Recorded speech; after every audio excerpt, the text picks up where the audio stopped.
சட்டசபையில் ஒரு எம்எல்ஏ பேசும்போது மூத்த நடிகர், பிரபலமான நடிகர் அவரே வந்து ஓல்டு ஸ்டூடெண்ட் சொன்னார். அந்த ஓல்டு ஸ்டூடெண்ட்டை எங்கள் தலைவர் வந்து ஃபெயில் ஆக்கினார். ஸ்டூடெண்ட்டை ஃபெயில் ஆக்க முடியாது சார். பிரபல மூத்த நடிகர் ஒரு விழாவில் திமுகவின் கட்சி தலைவருக்கு மறைமுகமாக மூத்த உறுப்பினர்களை பற்றி பேசும்போது அவர் என்னன்றதை முதல்ல சொல்லுவோம் சார். விஜய்ன்றது யார்? விஜய் வந்து ஸ்டூடெண்ட் சொல்கிறாரா, பிரின்ஸிபலா? எப்படி வந்து பார்த்தீங்கன்னா ஸ்டூடெண்ட்டை ஃபெயில் ஆக்க முடியும்? ஒரு ஸ்டூடெண்ட் இன்னொரு ஸ்டூடெண்ட் ஃபெயில் ஆக்க முடியுமா? நான் கேட்குறேன். அப்படிப்பட்ட அந்த அசாத்தியமான பழைய ஸ்டூடெண்ட்ஸையே எங்கள் தளபதி ஒருவரால் மட்டுமே அவர்களை ஃபெயில் ஆக்கிவிட்டு அதை கொண்டு வந்து இங்கே வந்து பார்த்தீங்கன்னா ஓல்டு ஸ்டூடெண்ட்டை வந்து ஃபெயில் ஆக்க முடியும்னா திமுகவில் இருக்கிறவங்க வந்து ஓல்டு ஸ்டூடெண்ட்டை நியூ ஸ்டூடெண்ட் ஃபெயில் ஆக்கிற இடத்துலலாம் இல்லை. ஸோ ரஜினிகாந்த் அவர்களை வந்து பார்த்தீங்கன்னா இழுக்க வேண்டிய அவசியமே இல்லை. ஆனால் ஒரு பதற்றம், ஒரு பயம் இருக்குது எல்லாருக்கும். என்னென்னு கேட்டால் ரஜினிகாந்த் அவர்கள் வந்து திடீர்னு கவர்னர் ஆகிடுவாருன்றாங்களே, அதுவும் தமிழ்நாட்டுக்கே கவர்னர் ஆகிடுவார்னு சொல்கிறாங்களே. ஜெயிலர் 2 படம் வர்றதுனால ஜனநாயகன் படம் ஃபெயிலியர்ன்றது எல்லாருக்கும் தெரிஞ்சு ஃப்ளாப்புன்னு. இப்போ ஜெயிலர் 2 ஃப்ளாப் ஆகிட்டால் சந்தோஷப்படுவாங்க. அந்த ரசிகர் மென்டாலிட்டி நான் சொல்ல வரேன். ஆனால் வந்து படம் வந்து பார்த்தீங்கன்னா ஒரே ஒரு பாட்டுக்கே வந்து மொத்த சினிமாவும் ஆடுது. இப்போ தனுஷ் அரசியல் கொடுத்து கேட்குறாங்க. திடீர்னு லதாவுடைய இந்த மக்கள் மறை குறித்து கூட வந்து பரவலாக பேசுகிறாங்க. அதில் எதுவுமே அவர் ரஜினிகாந்த் அவர்களும் தொடர்பு கிடையாது. இப்போதைக்கு எந்த தொடர்பும் கிடையாது.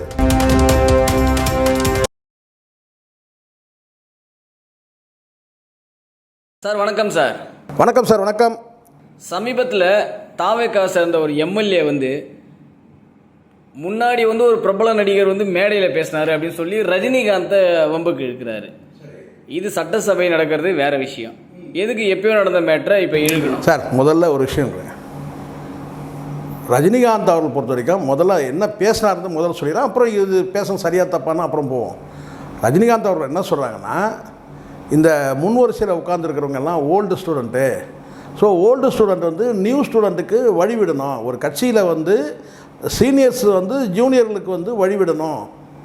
அப்படின்னா என்ன அர்த்தம்? அந்த பொறுப்புகள் வந்து விலகினா தான் அந்த பொறுப்புகள், அந்த பதவியோ பொறுப்போ அதில் வந்து உட்கார முடியும்.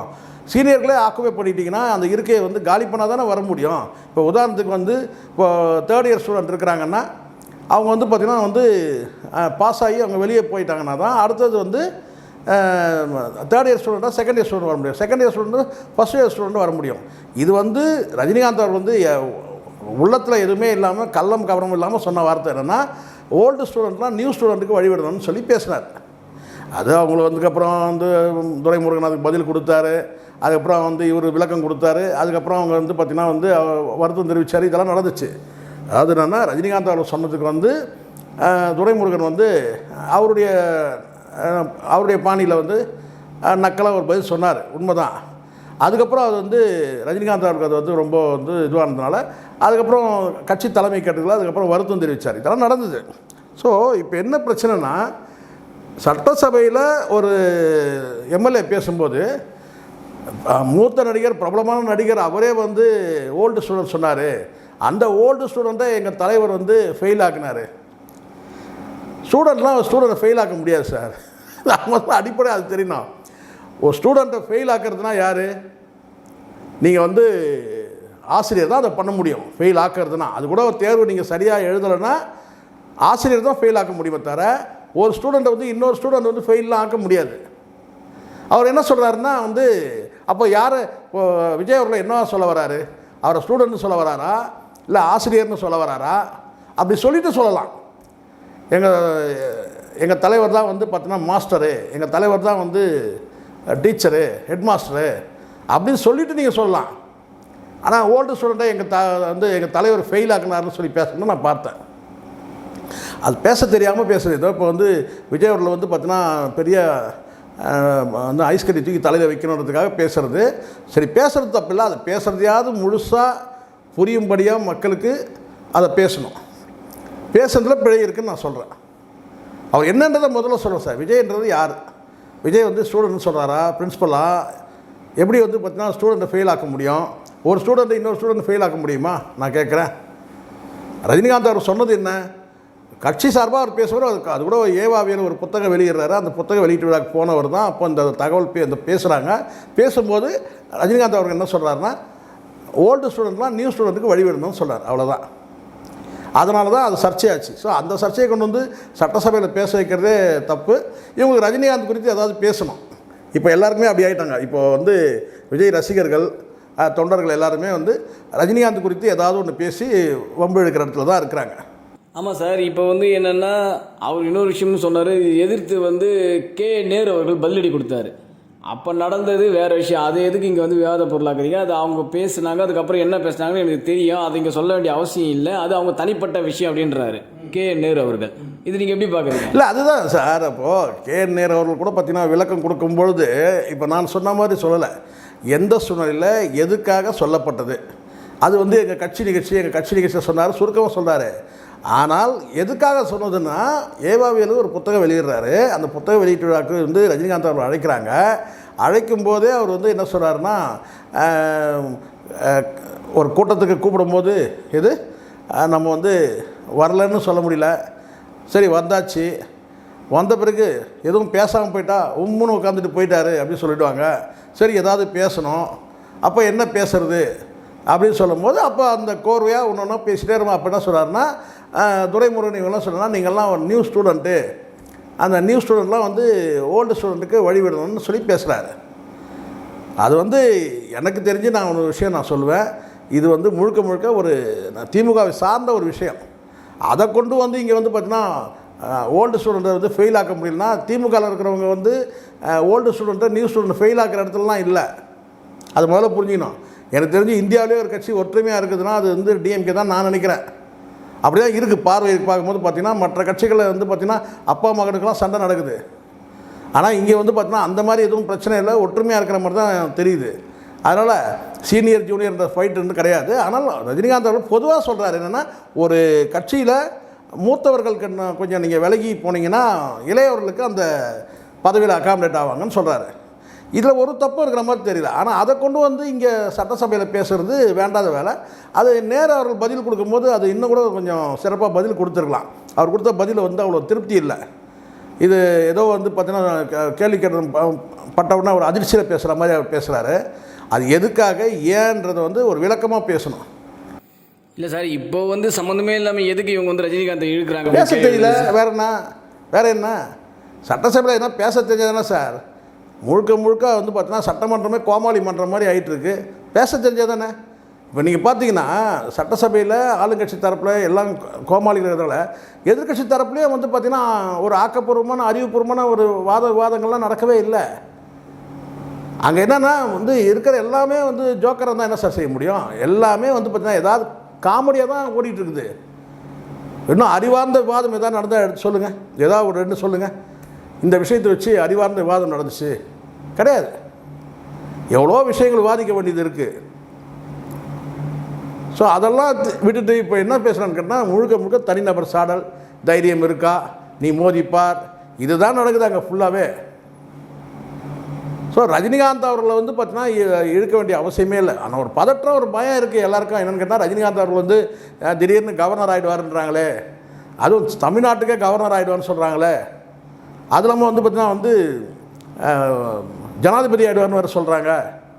இப்படிலாம் நடந்தால் என்ன ஆகிறது அப்படின்ற ஒரு பதற்றம் இருக்குது. அது நடக்கும் நடக்காதுன்றது நமக்கு தெரியாது. பரவலாக வந்து அந்த பதட்டம் இருக்குது. ரஜினிகாந்த் வந்து தமிழ்நாட்டு கவர்னர் ஆகிறாரு, இல்லை இந்திய ஜனாதிபதி ஆகிறாரு அப்படிலாம் பேசுகிறாங்க.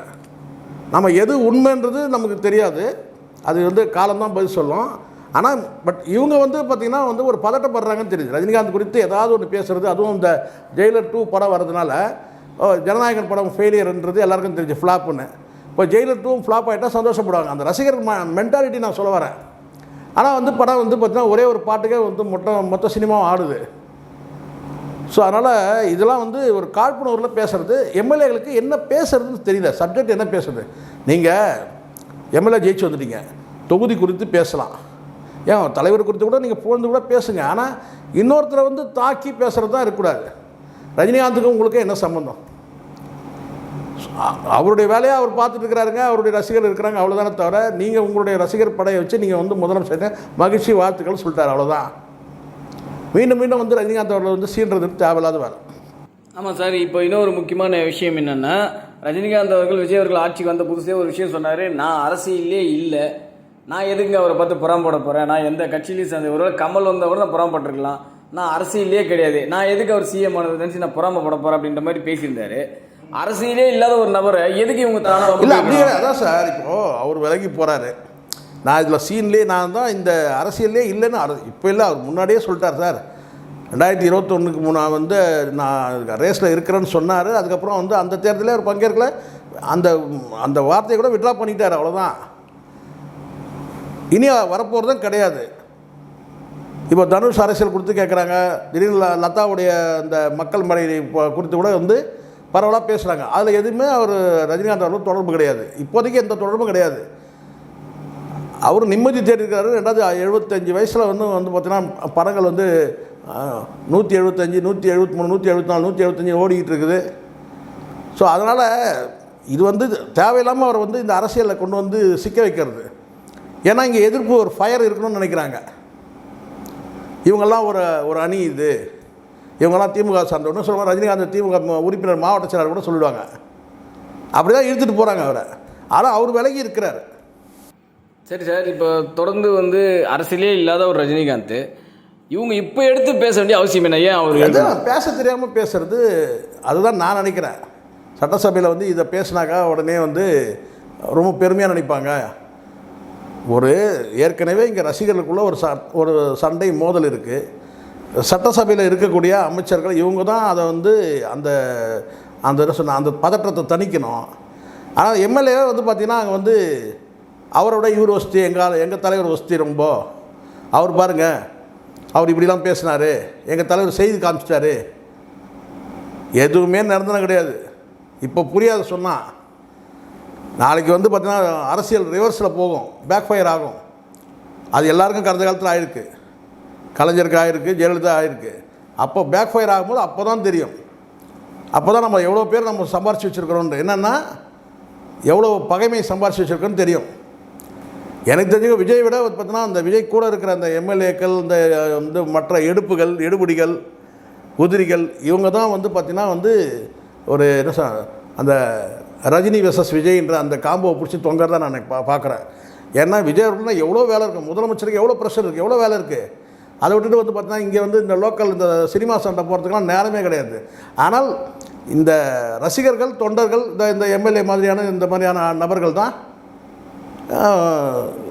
தேவையில்லாமல் ரஜினிகாந்தை இழுத்து வச்சு பேசுறது. அதனால தான் தற்கொலைகள்னு சொல்கிறாங்க. தற்கொலைன்னு சொன்னால் கோபம் வருது.